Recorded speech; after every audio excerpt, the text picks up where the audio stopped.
മിശിഹായിൽ സ്നേഹമുള്ളവരെ, സ്പേസ് ചാനലിൻ്റെ വചന വിചിന്തന വേദിയിലേക്ക് എല്ലാവരെയും സ്വാഗതം ചെയ്യുന്നു. ഉയിർപ്പ് കാലത്തിൻ്റെ 7ാമത്തെ ആഴ്ചയിലേക്ക് നമ്മൾ പ്രവേശിക്കുകയാണ്.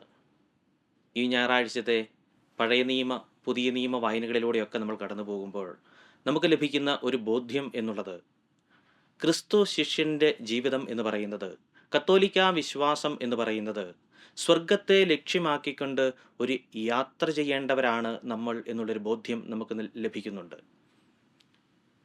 കത്തോലിക്കാ വിശ്വാസത്തിൻ്റെ ആത്യന്തികമായ ലക്ഷ്യം എന്നുള്ളത് സ്വർഗരാജ്യത്തിൽ എത്തിച്ചേരുക എന്നുള്ളതാണ് എന്നും അവിടേക്ക് യാത്ര ചെയ്യേണ്ടവരാണ് നമ്മളൊക്കെ എന്നുള്ള ഒരു ബോധ്യം നമുക്ക് ലഭിക്കുന്ന വായനകളാണ് ഇന്ന് നമുക്ക് നൽകപ്പെട്ടിരിക്കുന്നത്. ഒന്നാമത്തെ വായനയിൽ ഉൽപ്പത്തി പുസ്തകം 28-ാം അധ്യായം 10 മുതലുള്ള വാക്യത്തിൽ പൂർവ്വ യാക്കോബിനെ നമ്മൾ കാണുന്നുണ്ട്. ബേർഷബായിൽ നിന്ന് യാത്ര ചെയ്യുന്ന യാക്കോബ് സന്ധ്യാസമയത്ത് വിശ്രമിക്കുവാനായിട്ട് ഒരുങ്ങുമ്പോൾ സ്വപ്നത്തിൽ സ്വർഗത്തെ ദർശിക്കുന്ന യാക്കോബിനെ നമ്മൾ കാണുകയാണ്. സ്വർഗത്തെയും ഭൂമിയെയും തമ്മിൽ ബന്ധിപ്പിക്കുന്ന ഒരു വലിയ ഗോവണിയും ആ ഗോവണിയിലൂടെ കയറിയിറങ്ങുന്ന മാലാഖവൃന്ദത്തെയും ഈ യാക്കോബ് ദർശിക്കുകയാണ്. യാക്കോബ് ഉണർന്ന് അവിടെ ദൈവത്തിൻ്റെ ഭവനമാണത് എന്നും ദൈവം അവിടെയുണ്ട് എന്നും പറഞ്ഞുകൊണ്ട് ബഥേൽ എന്ന നാമം നൽകിക്കൊണ്ട് അവിടെ ഒരു കല്ലുരുട്ടി വെച്ച് അവിടെ ബലിയർപ്പിക്കുന്ന യാക്കോബിനെ നമ്മൾ കാണുകയാണ്. സ്വർഗത്തെ ദർശിക്കുന്ന യാക്കോബ്. രണ്ടാമത്തെ വായനയിൽ മിക്ക പ്രവാചകന്റെ പുസ്തകം 4-ാം അധ്യായം 1 മുതലുള്ള വാക്യത്തിൽ നമ്മൾ കാണുന്നത്, പ്രവാചകൻ പറയുന്നു, ഗിരിശൃംഗങ്ങളിൽ ഉയർന്നു നിൽക്കുന്ന ഒരു ദേവാലയവും ആ ദേവാലയത്തിലേക്ക് പ്രവഹിക്കുന്ന ജനതയെയും മിക്ക പ്രവാചകൻ നമുക്ക് മുമ്പിൽ അവതരിപ്പിക്കുകയാണ്. ഈ ദേവാലയം, ഗിരിശൃംഗങ്ങളിൽ ഉയർന്നു നിൽക്കുന്ന ദേവാലയം എന്ന് പറയുന്നത് സ്വർഗമാണ് എന്ന് സങ്കല്പത്തിലേക്ക് നമ്മൾ കടന്നു വരികയാണ്. അപ്പോൾ സ്വർഗത്തിലേക്ക് ലക്ഷ്യം വെച്ച് യാത്ര ചെയ്യുന്ന ജനതയെ നമുക്ക് മുമ്പിൽ പ്രവാചകൻ അവതരിപ്പിക്കുമ്പോൾ നമ്മുടെ ജീവിതം എന്ന് പറയുന്നതും ഈ സ്വർഗത്തെ ലക്ഷ്യമാക്കിക്കൊണ്ട് യാത്ര ചെയ്യേണ്ടവരാണ് നമ്മളെന്നുള്ള ബോധ്യം നമുക്ക് നൽകുന്നുണ്ട്. മൂന്നാമത്തെ വായനയിൽ പത്രോസ്ലീഹായുടെ 1-ാമത്തെ ലേഖനം 1-ാം അധ്യായം 3 മുതലുള്ള വാക്യത്തിൽ നമ്മൾ കാണുന്നത്, ഒളിമങ്ങാതെ നമുക്ക് നൽകപ്പെടുന്ന ശോഭയേറിയ ആ സ്വർഗീയ കിരീടത്തെക്കുറിച്ച് പത്രോസ്ലീഹ നമുക്ക് മുമ്പിൽ അവതരിപ്പിക്കുന്നു. ഈ ലോകമെന്ന് പറയുന്നത് ഹ്രസ്വകാലത്തേക്ക് വേണ്ടി മാത്രമുള്ളതാണ് എന്നും ഈ ലോകത്തിനപ്പുറത്ത് മറ്റുള്ളൊരു ഒരു വലിയ ജീവിതമുണ്ട് എന്നും സ്വർഗരാജ്യമുണ്ട് എന്നും ഒളിമങ്ങാത്ത ആ കിരീടം നമുക്ക് ലഭിക്കുവാൻ വേണ്ടി യാത്ര ചെയ്യേണ്ടവരാണ്, അതാണ് നമ്മുടെ ആത്യന്തികമായ ലക്ഷ്യം എന്നും പത്രോസ്ലീഹ നമ്മോട് പറയുകയാണ്. 4-ാമത്തെ വായനയിൽ ലൂക്കായുടെ സുവിശേഷം 24-ാം അധ്യായം 44 മുതലുള്ള വാക്യത്തിൽ യേശുവിൻ്റെ സ്വർഗാരോപണം നമ്മൾ കാണുകയാണ്. ഈ ലോക ജീവിതം അവസാനിപ്പിച്ച് ശിഷ്യ സമൂഹത്തിൻ്റെ നടുവിൽ നിന്ന് സ്വർഗത്തിലേക്ക് എടുക്കപ്പെടുന്ന, സ്വർഗാരോപണം ചെയ്യുന്ന ഈശോയെ നമ്മൾ കാണുകയാണ്. അപ്പോൾ നമ്മുടെ ജീവിതം എന്ന് പറയുന്നത് സ്വർഗത്തെ ലക്ഷ്യമാക്കി യാത്ര ചെയ്യേണ്ടവരാണ് നമ്മളെന്നുള്ള ഒരു ബോധ്യം യേശു നമുക്ക് മുമ്പിൽ ലൂക്കാ സുവിശേഷകനിലൂടെ അവതരിപ്പിക്കുന്നുണ്ട്.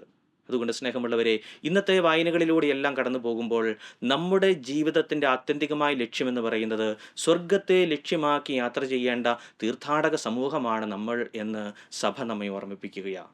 അതുകൊണ്ട് തന്നെയാണല്ലോ കത്തോലിക്ക സഭയെ വിശേഷിപ്പിക്കുന്നത് തീർത്ഥാടക സഭ എന്നുള്ളതാണ്. മാമോദീസ ലഭിച്ച് സഭയോട് ചേരുന്ന ഓരോ ക്രിസ്തു ശിഷ്യനും ഈ തീർത്ഥാടക സഭയോടാണ് ചേരുന്നത്. സഭ തീർത്ഥാടനം ചെയ്യുകയാണ്, സ്വർഗത്തെ ലക്ഷ്യമാക്കി തീർത്ഥാടനം ചെയ്യുകയാണ്. ആ സ്വർഗത്തിൽ എത്തിച്ചേരുക എന്നുള്ളതാണ് നമ്മുടെ ആത്യന്തികമായ ലക്ഷ്യം എന്ന് സഭ നമ്മെ ഇന്നത്തെ വായനകളിലൂടെയെല്ലാം ഓർമ്മിപ്പിക്കുകയാണ്. അതുകൊണ്ട് തന്നെയാണല്ലോ പൗലോസ്ലീഹ പറയുന്നത്, വരുവാനിരിക്കുന്ന മഹത്വത്തോട് തുലനം ചെയ്യുമ്പോൾ ഇന്നിൻ്റെ കഷ്ടതകളൊക്കെ വളരെ നിസ്സാരമായിട്ട് ഞാൻ കരുതുന്നു. ആ കഷ്ടതകൾ എന്തൊക്കെയാണ് എന്ന് പോലും പൗലോസ്ലീഹ നമ്മെ ബോധ്യപ്പെടുത്തുന്നുണ്ട്, നമ്മെ ഓർമ്മപ്പെടുത്തുന്നുണ്ട്. അത് വാളിൻ്റേതാണ്, അത് പീഡനങ്ങളുടേതാണ്, അത് കഷ്ടതകളുടേതാണ്, ദുഃഖത്തിൻ്റേതാണ്, അപകടങ്ങളുടേതാണ്.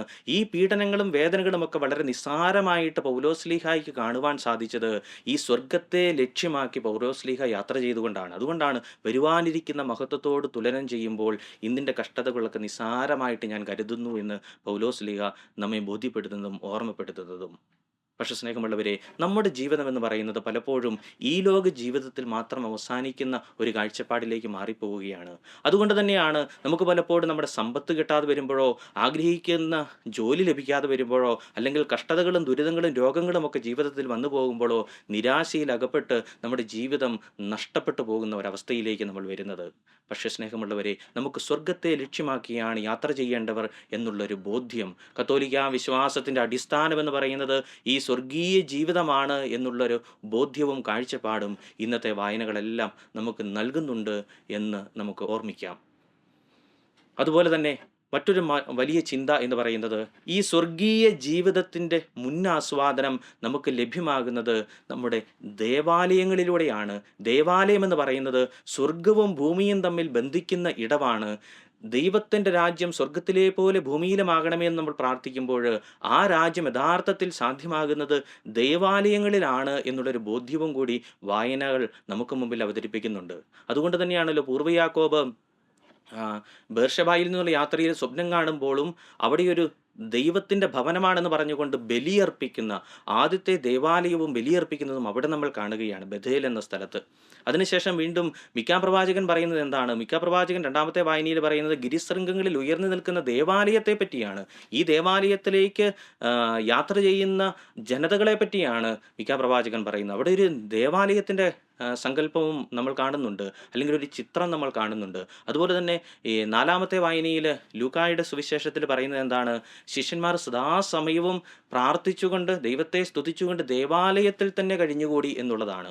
അപ്പോൾ ദേവാലയം എന്ന് പറയുന്നത് സ്വർഗവും ഭൂമിയും തമ്മിൽ ബന്ധിക്കുന്ന ഒരു ഇടമാണ് എന്നും അവിടെ സ്വർഗത്തിൻ്റെ സങ്കല്പങ്ങൾ, സ്വർഗം എന്നുള്ളത് ഭൂമിയിൽ നമ്മൾ ആസ്വദിക്കുന്നത് ദേവാലയത്തിലാണ് എന്നും അവിടെ ദൈവത്തെ നമ്മൾ സ്തുതിക്കുന്നുവെന്നും സ്വർഗരാജ്യം നമുക്ക് അനുഭവവേദ്യമാകുന്നത് ദേവാലയമാണ് എന്നുള്ളൊരു ബോധ്യം ഈ വായനകളെല്ലാം നമുക്ക് മുമ്പിൽ ഇന്നേ ദിവസം അവതരിപ്പിക്കുന്നുണ്ട്.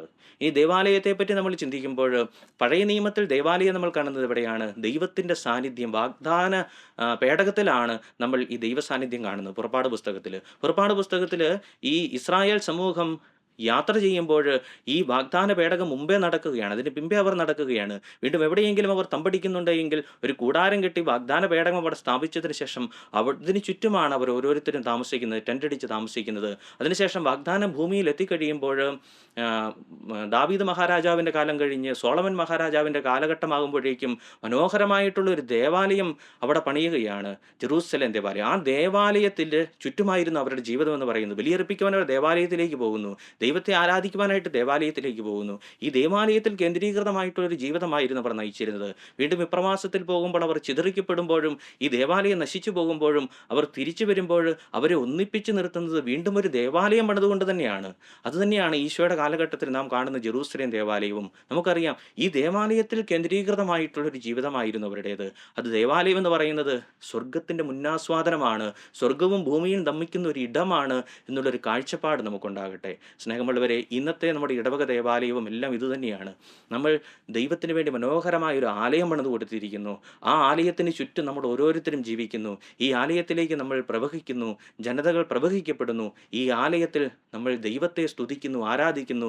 സ്വർഗീയ ജീവിതത്തിൻ്റെ മുന്നാസ്വാദനം നമുക്ക് ഈ ദേവാലയത്തിൽ സാധ്യമാകുന്നു എന്നുള്ളൊരു കാഴ്ചപ്പാട്, ദേവാലയത്തിൽ കേന്ദ്രീകൃതമായൊരു ജീവിതം നയിക്കുവാനായിട്ട് നമുക്ക് ഓരോരുത്തർക്കും സാധിക്കട്ടെ. അതുകൊണ്ട് സ്നേഹമുള്ളവരെ, ഇന്ന് ഈ വായനകളിലൂടെയൊക്കെ കടന്നു പോകുമ്പോൾ സഭ നമുക്ക് നൽകുന്ന ഒരു വലിയ ചിന്ത എന്ന് പറയുന്നത്, നമ്മുടെയൊക്കെ ജീവിതം ഈ ലോകത്തിൽ അവസാനിക്കേണ്ടതല്ല, പരലോകത്തിൽ സ്വർഗീയ രാജ്യത്തെ മുൻനിർത്തി ജീവിക്കേണ്ടവരാണ്, ലക്ഷ്യം വെച്ച് ജീവിക്കേണ്ടവരാണ് നമ്മളെന്നൊരു ബോധ്യം നമുക്കുണ്ടാകട്ടെ. സ്വർഗീയ ഭവനത്തിൽ ധൂർത്തപുത്രൻ്റെ ഉപമയിൽ നമ്മൾ കാണുന്നുണ്ട്, ഇരു കൈകൾ നീട്ടി സ്വീകരിക്കുവാനായിട്ട് കാത്തു നിൽക്കുന്ന ഒരു പിതാവിനെ. അതുപോലെ സ്വർഗീയ ഭവനത്തിൽ നമ്മളെ കാത്തിരിക്കുവാനായിട്ടൊരു പിതാവുണ്ട് എന്നും ഈ ലോക ജീവിതം ക്രിസ്തുകാലത്തേക്ക് വേണ്ടി മാത്രമുള്ളതാണ് എന്നും ആ സ്വർഗീയ ഭൂമിയിലേക്ക്, സ്വർഗീയ ഭവനത്തിലേക്ക് നമ്മളൊക്കെ സ്വർഗീയ പിതാവിൻ്റെ പക്കലേക്ക് എത്തിച്ചേരുവാനായിട്ടുള്ളവരാണ് എന്നുള്ളൊരു ബോധ്യം നമുക്കുണ്ടാകട്ടെ. ആ സ്വർഗീയ ഭവനത്തിൻ്റെ മുന്നാസ്വാദനം ദേവാലയത്തിൽ ആസ്വദിക്കുവാനായിട്ട് നമുക്ക് സാധിക്കട്ടെ. അപ്പോൾ ഉദ്ധിതൻ നമുക്ക് നൽകുന്ന ഈ പ്രതീക്ഷ എന്ന് പറയുന്നത് ഈ മഹോന്നതമായ പ്രതീക്ഷയാണ്. സ്വർഗത്തിലേക്ക് എത്തിച്ചേരുക എന്നുള്ള ഒരു പ്രതീക്ഷ, ആ പ്രതീക്ഷയിൽ ജീവിക്കുവാൻ നമുക്ക് ഓരോരുത്തർക്കും സാധിക്കട്ടെ. ഉദ്ധിതനായ കർത്താവ് നമ്മളെല്ലാം സമൃദ്ധമായിട്ട് അനുഗ്രഹിക്കട്ടെ.